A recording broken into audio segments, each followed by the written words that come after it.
Hello guys, welcome back to this channel. In today's video, I'm going to show you how you can quickly access quick setting panel without the notification pop up on your screen, especially on a Samsung Galaxy phone.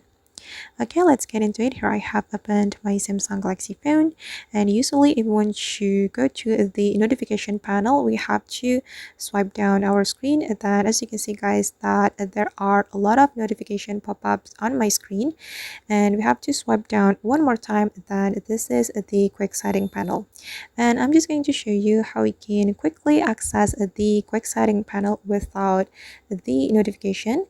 You just need to edit your quick setting panel by tapping on the pencil icon.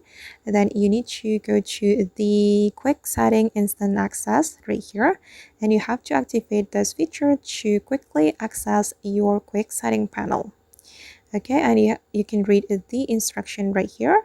Pull down from the top right corner of the screen to access the full quick setting panel without notifications. And I'm just going to demonstrate it to you. We can swipe down on the top right corner of our screen. Then as you can see guys, that we can quickly access this quick setting panel without the notification like this. Alright guys, and that's how we can quickly access quick setting panel without notification on a Samsung Galaxy phone. I hope this tutorial will be useful for you. Thank you so much for watching, and see you in the next video.